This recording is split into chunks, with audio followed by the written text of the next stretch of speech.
I created a ship. It's gonna be party central, yo. There's a jacuzzi, there's another jacuzzi, there's a 5th jacuzzi on this thing. Please contribute to my Kickstarter to make this, I'm $10 billion short. So today we're talking about prequels in the sci-fi genre. There's so many that there have been, so many that are coming out, like Solo, obviously. Yeah. Prequels usually get a bad rap in the sci-fi genre. Like, there's some really great ones, but there's a lot of whiffs. It's tough, man. Do we care about what happened before the thing we care about? Exactly. A lot of the times they are sold to us like there's gonna be a lot of new discoveries, and then something like Prometheus happens where it's like, oh, that didn't happen. No new discoveries in the world of aliens because it's just people running away from aliens. Yeah. In the most inefficient way to run away from things. They just run straight. Like, there's never a sideways running. She literally just had to do one of these. Like, it would have been fine. When we talk about prequels, most people think of the Star Wars prequels that were before this, the George Lucas trilogy, which, depending on who you are, is either unfairly maligned or is not that great. But I will put it to you this way, there was a great trilogy that we just had that didn't get the love it deserves. Rise of the Planet of the Apes, War of the Planet of the Apes. The Planet of the Apes prequel may be better in certain ways than the entire wealth of Planet of the Apes. 3 is one of my favorite ones, I think. Oh, I'm Jonathan. I'm so different from everybody. Sometimes I am contrarian for contrarian's sake. So it's kind of interesting because this grouping, like with Rogue One and Solo, I really kind of feel fills in the gaps of after the prequels, but before the events of A New Hope. And then we have 2 other trilogies that are being made off to the side that we have no idea what they're about. You might wanna buckle up, baby. So Han and Lando are recast, obviously, but are there any other characters in the Star Wars lore that could be recast in this movie, you think? It's a tall order. I think that if they had to recast Luke, I think Sebastian Stan, AKA the Winter Soldier, perfect. Another thing that would be amazing is if I ended up in these movies because I'm so insane about Chewie that this is a thing that I think should happen. A thing that happened, and it's beautiful. What do you think? Well, what do you know? Title character, that man that we all love so very much, Han Solo. Han Solo. I'm a driver, and I'm a flyer. I waited a long time for a shot like this.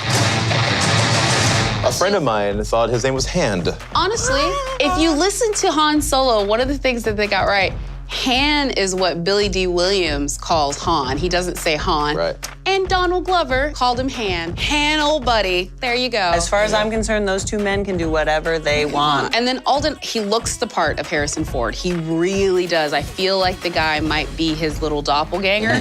But the guy from Age of Adeline is literally his son reincarnated. But these also might be the biggest shoes to fill of all time. I felt kind of bad for Chris Pine when he had to be Kirk in Star Trek. But I think he did a good job. And truth be known, that sort of recon that they did with Star Trek is not talked about enough. I heard a story about you. I was wondering if it's true. Everything you've heard about me is true. All right, what can I say about Donald Glover? Now forever to be known as the young Lando Calrissian.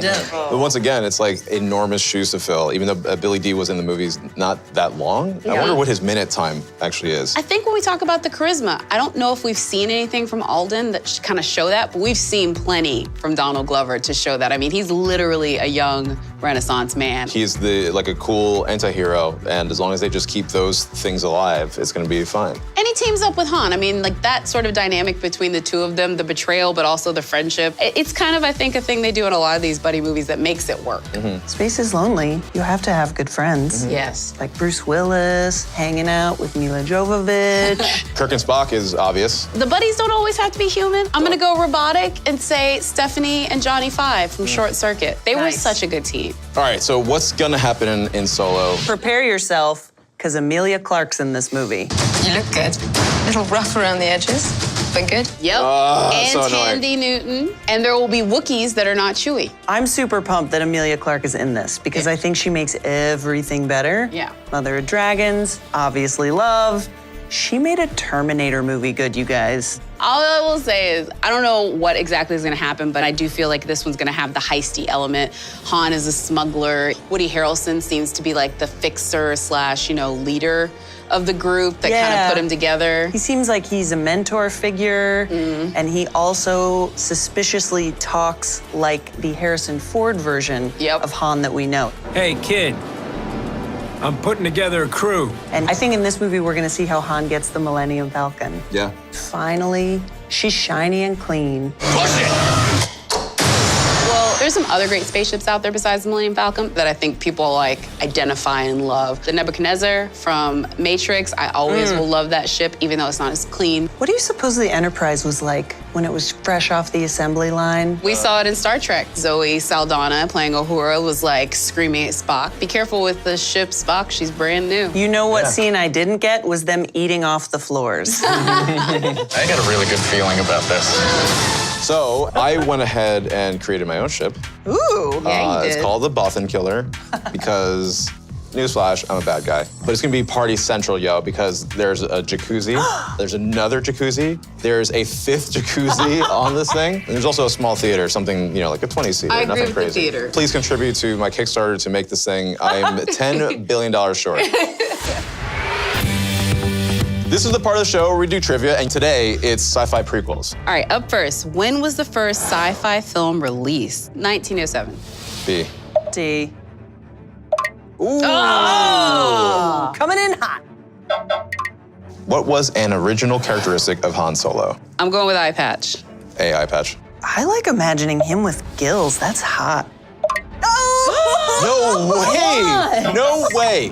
I'll meet you underwater, Han. In the original Star Wars trilogy, how many non-Jedi Sith wield lightsabers? Tricky, tricky. A. 0, A. B, 1. Oh! I am shut out.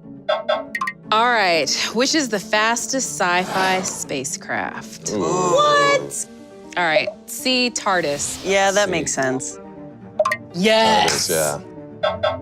Star Wars originally opened in how many movie theaters in 1977? Oh, forget you question. Wow. This is Seriously? tough. I'm choosing B. I'm gonna say C. I'm gonna go with B.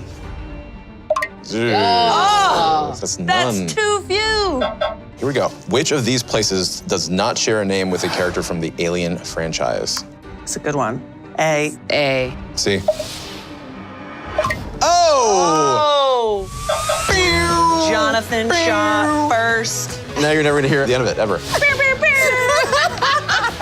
So we got to chat about sci-fi prequels a bunch. Loved it. Comment below. We want to look at them and respond and all that stuff. Yep, and go get your tickets over at Fandango.com and on mobile. See you next time.